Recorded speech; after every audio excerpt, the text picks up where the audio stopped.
જ્યારે જ્યારે રાજ્યમાં કોઈ પણ ઘટનાઓ બને છે, ઝઘડાઓ થાય છે, બે જૂથ અથડામણ થાય છે, ત્યારે જે સમાજ હોય છે બંને વ્યક્તિનો તે વચ્ચે પડતો હોય છે. ક્યાંક સમાધાનની પ્રક્રિયા થતી હોય છે તો ક્યાંક છે વધારે જ એ મામલો છે ઉગ્ર બનતો હોય છે. આપણે જોયું કે દેવાયત ખબરવાળી આખી ઘટના હતી, તેમાં હવે નવો વળાંક આવ્યો. બંને વચ્ચે સમાધાન થઈ ગયું. ગણેશ ગોંડલ અને રાજુ સોલંકીના જે દીકરાને મારવાની આખી ઘટના હતી તેમાં પણ ક્યાંક સમાધાન થઈ ગયું હતું, પણ ફરીથી હવે છે આ આખો મામલો છે ઉગ્ર બન્યો છે. તેમાં ક્યાંક છે કહેવાય દલિત સમાજ છે તે હવે મેદાને છે અને તેણે કહ્યું છે કે હવે જે આખું સમાધાન થયું છે તેને અમે સ્વીકારીશું નહીં, અને દલિત સમાજ છે ક્યાંક નારાજ જોવા મળ્યું છે. નમસ્કાર, BS9 ટીવી ન્યૂઝમાં આપની સાથે હું ભગવતી વિશાવડિયા.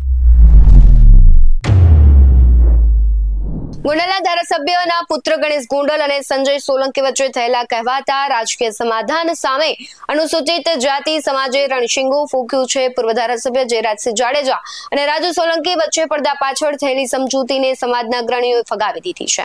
જૂનાગઢ કલેક્ટર કચેરીએ ઉમટી પડેલા વિરોધ પ્રદર્શનમાં સ્પષ્ટ જણાવવામાં આવ્યું છે કે અપહરણ અને એટ્રોસિટી જેવા ગંભીર ગુનામાં વ્યક્તિગત સેટલમેન્ટ કરીને કાયદાકીય પ્રક્રિયાને દબાવી શકાય નહીં. આ લડાઈ હવે માત્ર બે વ્યક્તિ પૂરતી સીમિત ન રહેતા સમગ્ર સમાજના આત્મસન્માનનો જંગ બની ગયો છે.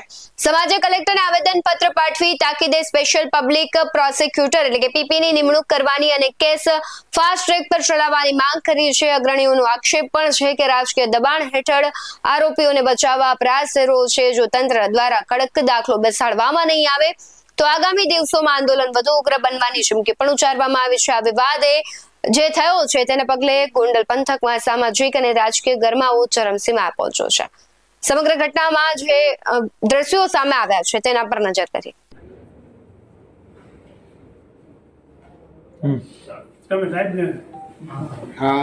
સાહેબ, આપ જાણો છો એ પ્રમાણે એકાદ દોઢ વર્ષ પહેલા જૂનાગઢના અમારા રાજુભાઈ સોલંકીના દીકરાનું અપહરણ થયું અને બહુ મોટો કેસ થઈ ગયો હતો.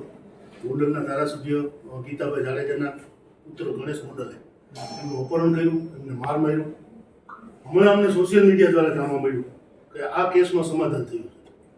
અમે સમસ્ત અનુસૂચિત જાતિ સમાજે જે તે સમયે કેસ થયો, કેસ થયા પછી અમે આખા સૌને મોરલ ઉપર લઈ આવ્યા હતા. આખા કેસમાં આરોપીઓની ધરપકડ કરાવી હતી અને એને જેલ બી મોકલ્યા હતા. જ્યારે આવો નમૂનારૂપ કેસ છે જેમાં અપહરણ દાખલ થયેલ છે, 307 દાખલ થયેલ છે, હથિયારધારાની કલમો દાખલ થયેલી છે, 120B ગુનાહિત કાવતરાની કલમો દાખલ થયેલી છે, આવો નમૂનારૂપ કેસ છે અને વળી એટ્રોસિટી બી એડ થયેલો ગુનો છે. આમ છતાં બે પક્ષકારોએ સમાધાન કરી લીધું છે.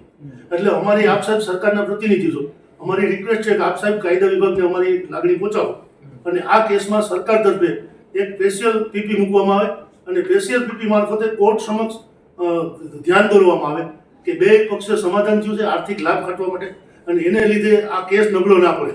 અને જે સરકારી વિટનેસો છે, ડોક્ટર છે, મેડિકલ ઓફિસર છે, આઈઓ છે, એને કોર્ટ ચેક કરી અને એને આધારે એના સ્ટેટમેન્ટો આધારે આરોપીઓને સજા થાય એવી માગણી અમારી સમસ્ત સમાજની છે. અને આપ સાહેબ અમારી લાગણી કાયદા વિભાગ સુધી પહોંચાડો અને આ કેસમાં સ્પેશિયલ પીપી મૂકવામાં આવે એવી અમારી માગણી છે.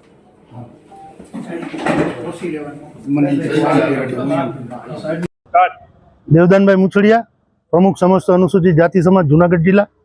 આજરોજ અમે ગણેશ ગોંડલનો જે કેસ છે એ કેસની અંદર સરકાર તરફે સ્પેશિયલ પીપી મૂકવામાં આવે એવી અમે માગણી કરતું આવેદન જુનાગઢના કલેક્ટરશ્રીને આપ્યું છે.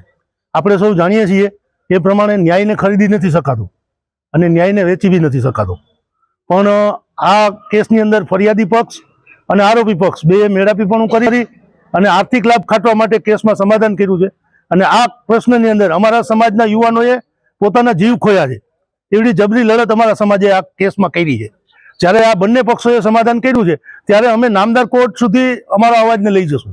એના એક ભાગરૂપે આજે કલેક્ટરશ્રી જુનાગઢને એક આવેદનપત્ર આપ્યું છે અને સાહેબે બી અમને ખાતરી આપી છે કે હું આજે જ કાયદા વિભાગને મોકલું છું કે તમને આ કેસમાં સ્પેશિયલ પીપી ફાળવવામાં આવે. સમગ્ર ઘટનાને જુઓ તો પૂર્વ ધારાસભ્ય જયરાજસિંહ જાડેજા અને રાજુ સોલંકી વચ્ચે થયેલા પડદા પાછળના સમાધાન સામે સમાજમાં રોષ ફેલાઈ રહ્યો છે. ગંભીર આક્ષેપો પણ થઈ રહ્યા છે અને એવો મુખ્ય આક્ષેપ થઈ રહ્યો છે કે રાજકીય દબાણને વશ થઈને કેસ દબાવવાનો પ્રયાસ થઈ રહ્યું છે. આવા દાવાઓ થઈ રહ્યા છે. આ બધાની વચ્ચે મુખ્ય માંગ એ છે કે કેસને ફાસ્ટ ટ્રેક કોર્ટમાં ચલાવવામાં આવે. હવે જોવું રહ્યું કે જે આંદોલનની ચીમકી આપવામાં આવી છે તો કાયદેસરની કડક કાર્યવાહી થશે કે કેમ, અને જો નહીં થાય તો આંદોલન થશે, અને જો આંદોલન થશે તો ફરી એક વખત છે ક્યાંક વિરોધનું સૂર ઉઠશે. એટલે હવે જોવું રહ્યું કે જે સમાજ માંગ કરી રહ્યો છે તે માંગણી સ્વીકારવામાં આવશે કે કેમ. આ ઘટનાને લઈને તમારું શું માનવું છે કમેન્ટ બોક્સમાં જરૂરથી જણાવજો. બાકી આવા જ વધુ અહેવાલો સાથે ફરી મળતા રહીશું. તમે અમારી યુટ્યુબ ચેનલને સબસ્ક્રાઇબ કરવાનું, અમને ફેસબુક અને ઇન્સ્ટાગ્રામ પર ફોલો કરવાનું ભૂલશો નહીં. બાકી અવનવી અપડેટ્સ મેળવવા માટે આપ જોતા રહો BS9 TV ન્યૂઝ. નમસ્કાર.